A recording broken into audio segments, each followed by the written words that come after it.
Hello, thank you for joining me today again on the Church History Trail. And where we are, as you can see from the board here, is we're at St Patrick's Church, and this is St Patrick's Church in Ballymena. And it says, "Welcome to St Patrick's Parish Church." And there's a wee bit of history here, because this church was actually built in, it was built in 1858, but it wasn't completed until 1860. And during the building, the interior here actually burnt down, and I'll show you the interior shortly. And the congregation then ended up at West Church, which is a Presbyterian church, until they got the building renovated. And so there's a wee bit of history here. It says there, the history of Christianity in Ballymena area begins with St Patrick, who was brought to Ireland in the 5th century as a slave from Britain. By tradition, he is believed to have served as a shepherd on the slopes of Slemish Mountain, 9 miles away. And then it says, Patrick's Christian faith developed here during the 6 years in Ireland, and after escaping to the continent, he trained as a priest. In 432, he felt God calling him to return to Ireland as a missionary, and of course that was through the vision that he had through a guy called Victor, which was the letters of the Irish.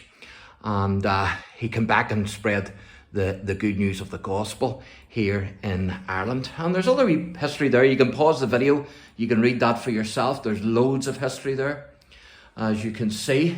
And there's William Adair. In the 17th century, King Charles I granted lands in this area to William Adair, the Scottish Lord of Kinhilt.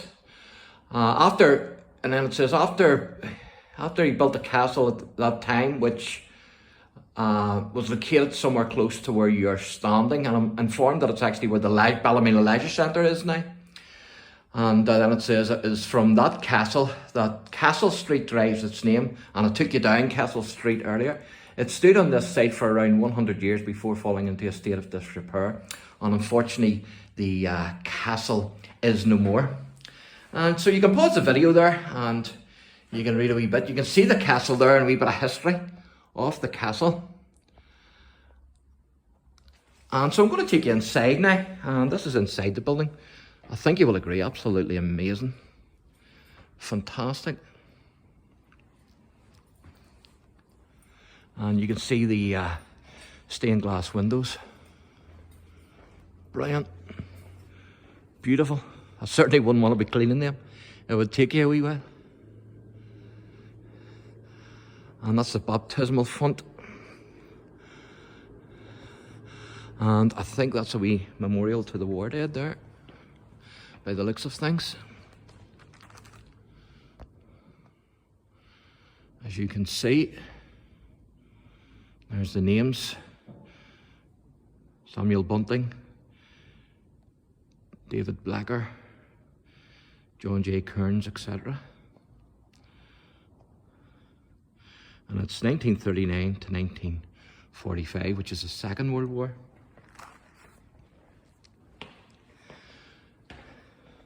So pretty amazing.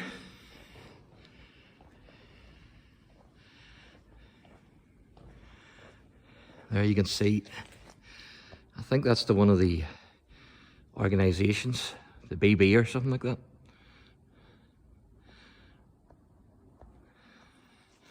Of course, all the windows tell a story.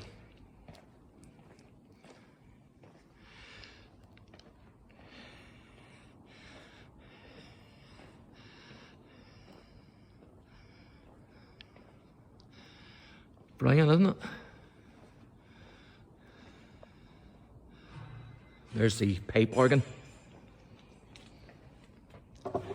as you can see.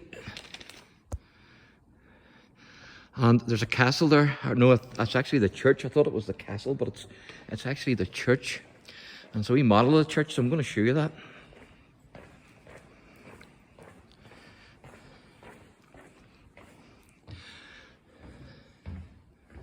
And there's it there. And then that's a banner there. And that banner is the ancient Celtic saints Bridget, Patrick, Columba. And of course I took you to the grave of Patrick, where the three are said to be buried in Downpatrick.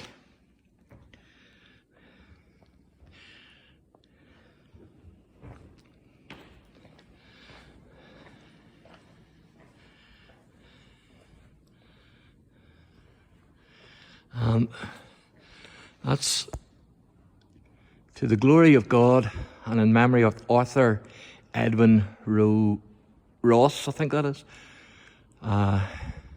Bishop of Tuam, I think that is, Tuam, Tuam,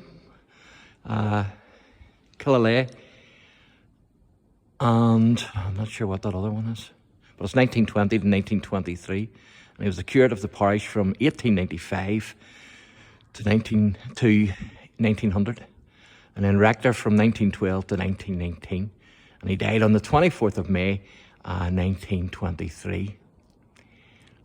And then it says, he being dead yet speaketh. And so there you are. Of course, this is where the choir would sit.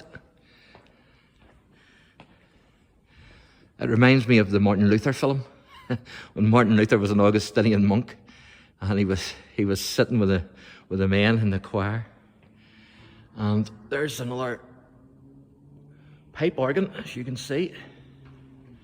And again, that's some windy there as well. So, thank you for joining me today again on the Church History Trail. And if you enjoy the channel, please like and subscribe. And in the next wee video, I'm going to do a quick recording outside, where I'll also record for you the gatehouse. Again, if you stay tuned as well, you'll see another wee video at Grace Hill, because I plan to go back to Grace Hill, and I'll be doing the school inside the school and also inside the Moravian Church. So make sure you don't miss that one. God bless.